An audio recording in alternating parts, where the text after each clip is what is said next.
So the basic part of circuit is circuit elements. There are various types of circuit elements: active, passive, linear, non-linear, right? Unilateral, bilateral.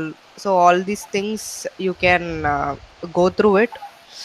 So what I am going to cover here is the resistive circuit element, inductive, and capacitive, right? Yes. So ஏன் வந்து நான் இந்த 3 element பற்றி மட்டும் சொல்ல போகிறேன் அப்படின்னு பார்த்தீங்கன்னா, இதுதான் வந்து பேசிக் சர்க்யூட் எலிமெண்ட்ஸ். நீங்கள் வந்து இந்த ரெசிஸ்டிவ், இண்டக்டிவ், கெப்பாசிட்டிவ் அப்படிங்கிற இந்த எலிமெண்ட்ஸை தான் most of the electrical circuits வந்து இந்த 3 எலிமெண்ட்ஸ்லேயே கவர் ஆகிடும். ஸோ மிச்சம் உள்ள elements I want you to take extra step and go through it, how you can differentiate it by various classifications like active na enna, passive na enna, linear, non-linear. So all these things you can just go through it and you can tell whether resistive element is linear or not, active or not, passive or not, only when you I want you to analyze elements on your own. So first let me talk about resistive element. So இந்த resistive எலிமெண்ட்ல ஏன் இந்த மாதிரி பேர் வச்சிருக்காங்க அப்படின்னு பார்த்தீங்கன்னா, இங்கே வந்து what ever the electricity you are giving to resistive element, அதில் வந்து ஹீட் லாஸ் நடந்து அந்த ஹீட் லாஸ் தான் வந்து நம்ம வேரியஸ் அப்ளிகேஷன்ஸ்க்கு யூஸ் ஆகிற மாதிரி வரும்.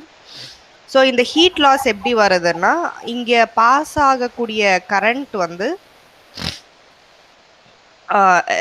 என்ன சொல்கிறது, ஒரு ஃப்ளோ ஆஃப் கரண்ட்டுக்கு, ஃப்ளோ ஆஃப் சார்ஜுக்கு ஒரு ரெசிஸ்டிவ் ஃபோர்ஸ் கொடுத்து அதை வந்து ஹீட்டாக கன்வெர்ட் பண்ணி இந்த ஹீட் லாஸை தான் நம்ம யூட்டிலைஸ் பண்ணுற மாதிரி வரும். ஸோ அதுதான் வந்து ரெசிஸ்டிவ் எலிமெண்ட் வந்து principle, working principle is it obstructs the flow of current and generates heat. Okay, so அந்த ஹீட்டுக்கு கொடுக்குற அந்த அப்ஸ்ட்ரக்ஷன் தான் வந்து இந்த மாதிரி அந்த ஃப்ளோ ஆஃப் கரண்ட், இந்த பாத் இருக்கு இல்லைங்களா, இந்த கரண்ட் பாத்தில் வந்து இந்த மாதிரி ஒரு அப்ஸ்ட்ரக்ஷன் வச்சுருப்பாங்க. ஸோ விச் மீன்ஸ் இங்கே ஒரு ரெசிஸ்டிவ் எலிமெண்ட் இருக்குது. இந்த ரெசிஸ்டிவ் எலிமெண்ட்னால ஹீட் லாஸ் நடக்க போகுது. ஸோ அதனால் நம்மளோட சர்க்யூட் எலிமெண்ட்டில், I mean நம்மளோட எலக்ட்ரிக் சர்க்யூட்டில் we'll be using our resistive element, right? So let us talk about inductive element. So இப்போ வந்து நம்ம எலக்ட்ரிக் சர்க்யூட் வரைய போகிறோம். எலக்ட்ரிக் சர்க்யூட்டில் வந்து we are going to show how our electrical energy is being utilized by various elements. ஓகேவா?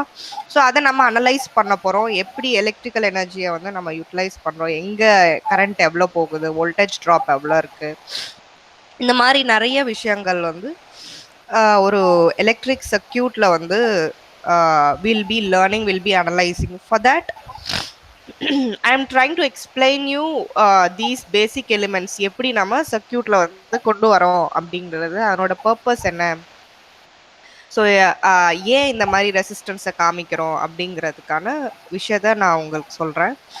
And now I am going to tell about inductive element. So in the inductive element வந்து it gives you magnetic coupling. Okay, magnetic coupling, flux, it is related with flux. Okay, and you will show it like this. Okay, ஓகேங்களா? S. So இந்த மாதிரி magnetic coupling வந்து எதுக்கு use ஆகுமோ அந்த மாதிரி எலிமெண்ட்ஸில் தான் இண்டக்டன்ஸ் வந்து காமிப்பாங்க. ஸோ மேக்னெட்டிக் கப்ளிங் எங்கே தேவைப்படும்னா, இப்போ ஃபார் எக்ஸாம்பிள் உங்களுக்கு மெக்கானிக்கல் மூமெண்ட் இருக்கும். சில அப்ளையன்சஸ்லாம் பார்த்தீங்கன்னா, ஃபேன் ஃபார் எக்ஸாம்பிள், அது வந்து மெக்கானிக்கலாக ரொட்டேட் ஆகணும் இல்லைங்களா? ஸோ ரொட்டேட்டரி மோஷன்லாம் தேவைப்படுது. ஸோ அந்த இடத்துல உங்களுக்கு மேக்னெட்டிக் கப்ளிங் இருக்கணும். எலக்ட்ரிசிட்டி வந்து மெக்கானிக்கலா கன்வெர்ட் ஆகுறதுக்கு யூஸ் ஆகுறது இந்த மேக்னெட்டிக் கப்ளிங். ஸோ இந்த மேக்னெட்டிக் கப்ளிங்க்கு வந்து உங்களுக்கு ஃப்ளக்ஸ் தேவைப்படும். ஸோ இந்த ஃப்ளக்ஸை வந்து நீங்க ஜென்ரேட் பண்ணணும். கரண்ட்டை யூஸ் பண்ணி ஃப்ளக்ஸை நீங்க ஜென்ரேட் பண்றதுக்கு இந்த மாதிரி ஒரு காயில் ஷேப்ல இருந்தாதான் ஃப்ளக்ஸ் வந்து ஜென்ரேட் ஆகும். கரண்ட்ல இருந்து ஃப்ளக்ஸ் ஜென்ரேட் ஆகும். புரியுதா? So that's the reason your inductor வந்து இந்த மாதிரி காயில் ஷேப்ல போட்டிருப்பாங்க சர்க்கியூட்ல, right? So that is the purpose of your inductive element. I think you have understood where you go for resistive and inductive. So let me talk about the capacitive resistive element. So in the capacitive resistive element வந்து this is electric coupling. Okay.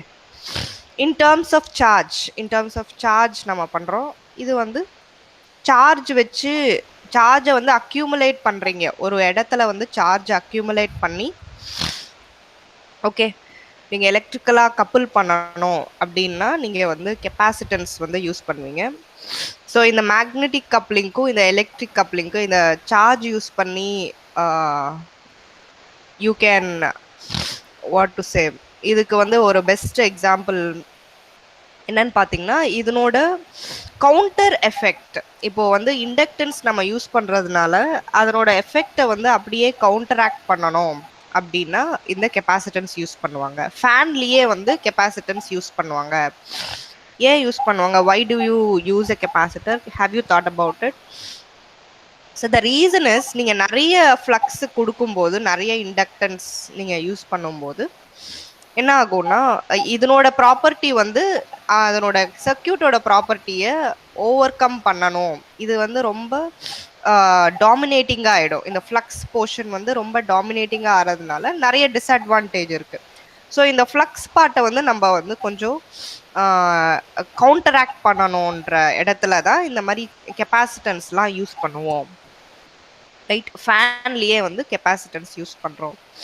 For example, I am giving you the practical example where you will go for resistor, inductor and capacitor, right?